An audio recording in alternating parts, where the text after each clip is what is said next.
नमस्कार, myself Malika Parveen, assistant professor, government law college Bikaner. LLB second year के subject international law में हमने पहले डेफिनेशन की थी। आज हम करेंगे अंतरराष्ट्रीय विधि की प्रकृति क्या है, नेचर ऑफ इंटरनेशनल लॉ। तो नेचर ऑफ इंटरनेशनल लॉ का प्रश्न उत्पन्न क्यों हुआ कि इसकी प्रकृति जानने के बारे में हमें आवश्यकता क्यों पड़ी।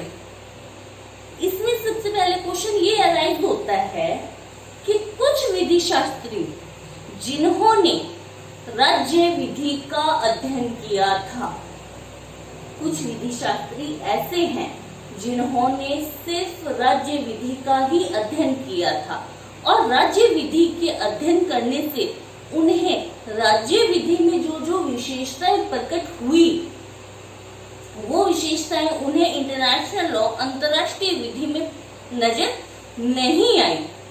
तो विधि शास्त्रियों के मध्य ये विवाद उत्पन्न हो गया कि अंतरराष्ट्रीय विधि क्या वास्तव में विधि है या नहीं है। तो क्वेश्चन ये उत्पन्न हुआ, क्या अंतरराष्ट्रीय विधि वास्तव में विधि है या विधि नहीं है। तो ये प्रश्न उत्पन्न हुआ और कि अंतरराष्ट्रीय विधि है या नहीं है। वास्तव में इस प्रश्न का कोई महत्व नहीं है वर्तमान एट प्रेजेंट में, क्योंकि वर्तमान में ये प्रूफ हो चुका है इंटरनेशनल लॉ अंतरराष्ट्रीय विधि वास्तव में विधि है। कंक्लूजन में इसका यही बता रही हूँ कि अंतरराष्ट्रीय विधि की प्रकृति क्या है, नेचर ऑफ इंटरनेशनल लॉ। तो ये सिर्फ एक क्वेश्चन मात्र रह गया, अध्ययन का विषय रह गया, स्टडी का मटेरियल रह गया कि अंतरराष्ट्रीय विधि है या नहीं है। एट वर्तमान में एट प्रेजेंट ये प्रूव हो चुका है इंटरनेशनल लॉ वास्तव में लॉ है, वास्तव में उसमें विधि वाले सारे गुण विद्यमान हैं। तो ये विवाद उत्पन्न किस विषय को लेकर हुआ, इंटरनेशनल लॉ को लेकर हुआ, लेकिन ये विवाद हुआ क्यों उत्पन्न। तो इसमें विवाद का विषय ये था, जैसे कि मैंने बताया कि कुछ विधि शास्त्री ऐसे थे जिन्होंने अध्ययन अपना सिर्फ राज्य विधि के बारे में ही अध्ययन किया था और राज्य विधि के बारे में उन्हें जो विशेषताएं नजर आई वो उन्हें इंटरनेशनल लॉ में नहीं आई। तो उन्होंने विधि शब्द की डेफिनेशन दी, विधि शब्द की व्याख्या की। तो विधि शब्द की व्याख्या करने के बाद में सब विधि शास्त्रियों ने अलग अलग विधि को डिफाइन किया। जैसे कि प्रोफेसर हार्ट ही कहते हैं अंतरराष्ट्रीय विधि क्या विधि है या नहीं है। तो प्रोफेसर हार्ट का मानना है कि विधि वह होती है जिसमें विधायिका हो, जिसमें कार्यपालिका हो, जिसमें न्यायपालिका हो और सारी शक्ति किसी संप्रभु में केंद्रित होनी आवश्यक नहीं है। तो कुल मिला के अंत में जस्टिस लॉरेंस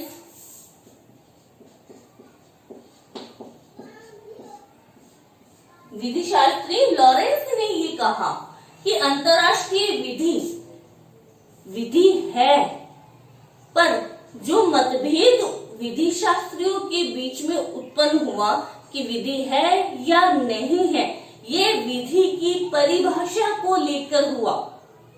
यानी ये कोई वास्तव में कोई अंतर नहीं है कि अंतरराष्ट्रीय विधि है या विधि नहीं है, ये वास्तव में कोई अंतर का विषय नहीं है, ये सिर्फ मतभेद का विषय है। और वर्तमान में ये प्रूव हो चुका है इंटरनेशनल लॉ वास्तव में लॉ है और अब ये सिर्फ अध्ययन का ही विषय रह गया है। ठीक है, तो अब अंतरराष्ट्रीय विधि है या नहीं है, इसके दो मत हो गए, दो वर्ग विभाजित हो गए विधि शास्त्रियों को। एक वर्ग वाले कहते हैं कि अंतरराष्ट्रीय विधि विधि नहीं है, और दूसरे वर्ग वाले विधि शास्त्री ये कहते हैं कि इंटरनेशनल लॉ वास्तव में विधि है, उसमें विधि वाले गुण पाए जाते हैं। तो फर्स्ट मत वाले व्यू वालों का मानना है कि अंतरराष्ट्रीय विधि नहीं है। के मत में के पक्ष में किसने मत दिए और उनका विश्लेषण करते हैं, यानी फर्स्ट जो विधि शास्त्री थे उनका व्यू क्या है। तो उसमें कौन कौन से विधि शास्त्री शामिल है। इसमें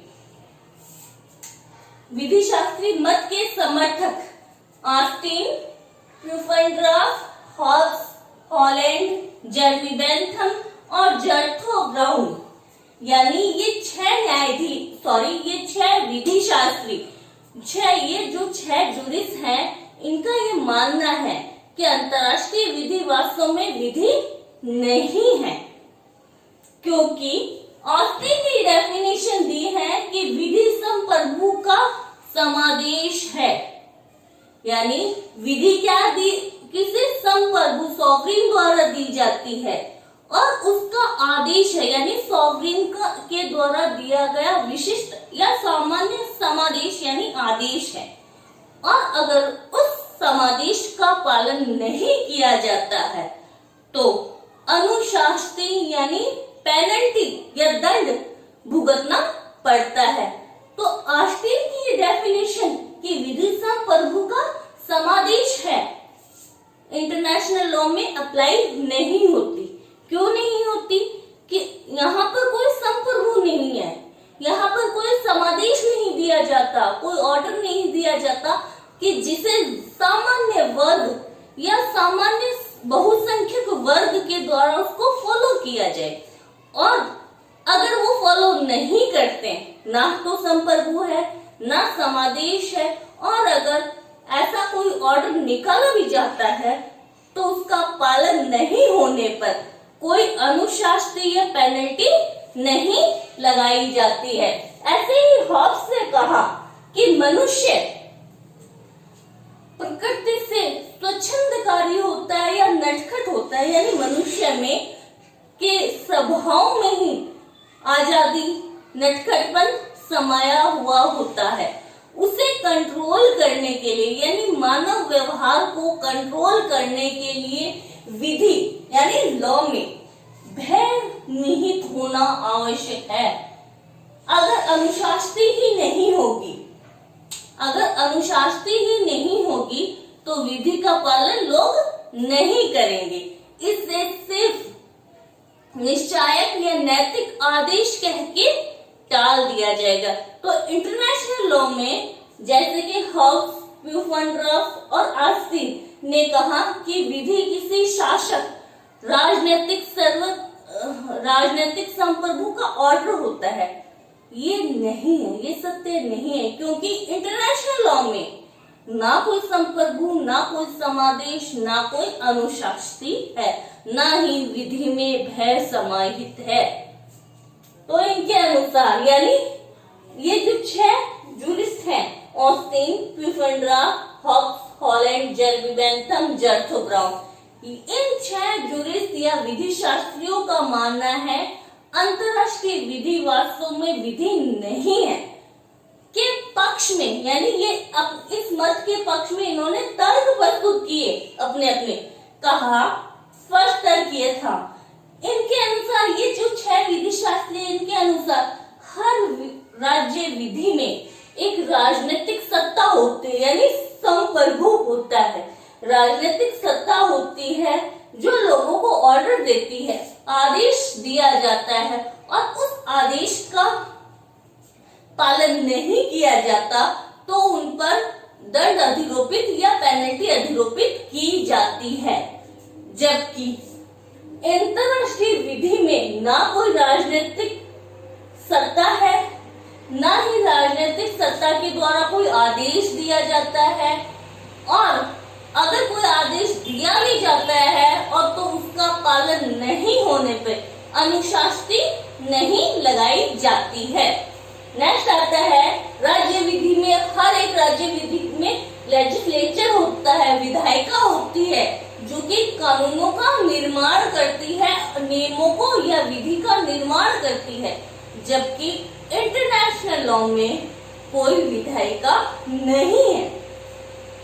नेक्स्ट उन्होंने कहा अनुशास्त्री नहीं है, पेनल्टी नहीं है, शास्त्री नहीं है, दंड नहीं है। अगर अंतरराष्ट्रीय नियमों, विधि के नियमों को कोई फॉलो नहीं करता है, उनका उल्लंघन करता है, तो उल्लंघन करने वालों पर कोई पेनल्टी अनुशास्त्री नहीं लगाई जाती है। तो ये अंतरराष्ट्रीय विधि में वास्तव में विधि वाले गुण समाहित नहीं है। नेक्स्ट उन्होंने कहा कार्यपालिका नहीं है अंतरराष्ट्रीय विधि में। हाँ, नहीं है अंतरराष्ट्रीय विधि में कार्यपालिका। तो अगर कार्यपालिका नहीं है, इन 6 विधि शास्त्रियों का मानना है, तो अंतरराष्ट्रीय स्तर पे होने वाले जो संधियां हैं, उन संधियों का एग्जीक्यूशन कौन करेगा, उनका क्रियान्वयन कौन करेगा? जब एग्जीक्यूटरी नहीं है आपके पास, तो हर विधि या राज्य विधि में विधायिका, कार्यपालिका और न्यायपालिका, लेजिस्लेचर, एग्जीक्यूटिव और जुडिशरी होनी आवश्यक है, जो कि इंटरनेशनल लॉ में ये तीनों ही नहीं है। अगर एग्जीक्यूटरी नहीं है, एग्जीक्यूशन कैसे कराया जाएगा संधियों का? फिर नेक्स्ट उनका न्यायपालिका नहीं है। अगर अंतरराष्ट्रीय विधि के नियमों का उल्लंघन हो रहा है या अंतरराष्ट्रीय विधि के नियमों में विवाद उत्पन्न हो गया, तो फिर उसका सॉल्यूशन या निपटारा कौन करेगा? अंतरराष्ट्रीय विधि में किसी न्यायालय की स्थापना नहीं की गई है।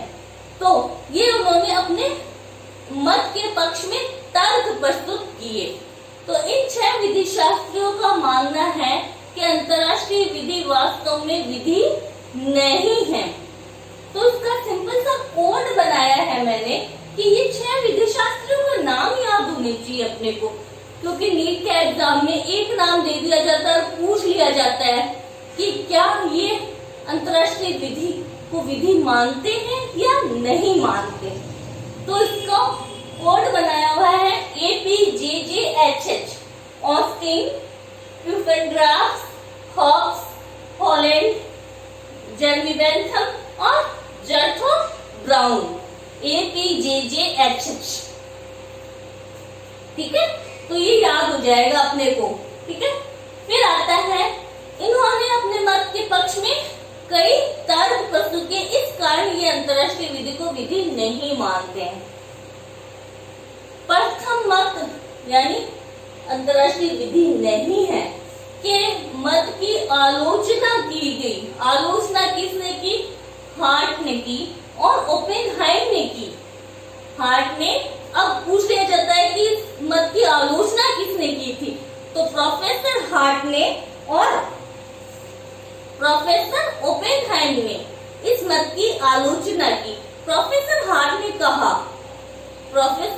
ने कहा कि ऑस्टिन द्वारा जो विधि की डेफिनेशन दी गई है कि विधि संप्रभु का समादेश है और उसका पालन नहीं किया जाए तो संप्रभु अनुशास्त्री के साथ में मिलता है, तो यह डेफिनेशन विधि की इंटरनेशनल लॉ के अकॉर्डिंग सही नहीं है। यानी हर जगह संप्रभु हो ये आवश्यक नहीं है, हर जगह अनुशास्त्री हो ये आवश्यक नहीं है। और ऑस्टिन के द्वारा जो डेफिनेशन दी है प्रोफेसर हार्ट के अनुसार, उन्होंने कहा यह डेफिनेशन सिर्फ और सिर्फ आपराधिक अधिनियमों यानी क्रिमिनल्स एक्ट पर ही अप्लाई होती है। इंटरनेशनल लॉ पे ये डेफिनेशन अप्लाई, विधि की जो ये डेफिनेशन दी है ये अप्लाई नहीं होती। ऐसे ही प्रोफेसर ओपेनहाइम ने कहा कि ऑस्टिन ने तो कह दिया कि विधि संप्रभु का समादेश है, यानी संप्रभु के द्वारा दिया गया है आदेश ही विधि है, जिसका बहुसंख्यक लोग पालन, संप्रभु के आदेशों का पालन करते हैं। ओपेनहाइम ने कहा ये डेफिनेशन सही नहीं है। कुछ विधियां ऐसी भी होती है जो परंपरागत रूप से चली हुई आती हैं, परंपरागत नियम चले आ रहे हैं। विधि उस समय भी थी जब कोई संप्रभु नहीं था, कोई शासक नहीं था। जैसे कि पंजाब के राजा रणजीत सिंह के द्वारा कोई ऑर्डर दिया गया, उस समय वो वहां संप्रभु नहीं थे, लेकिन पंजाब की जनता ने राजा रणजीत सिंह के आदेशों को स्वेच्छाएं फॉलो किया।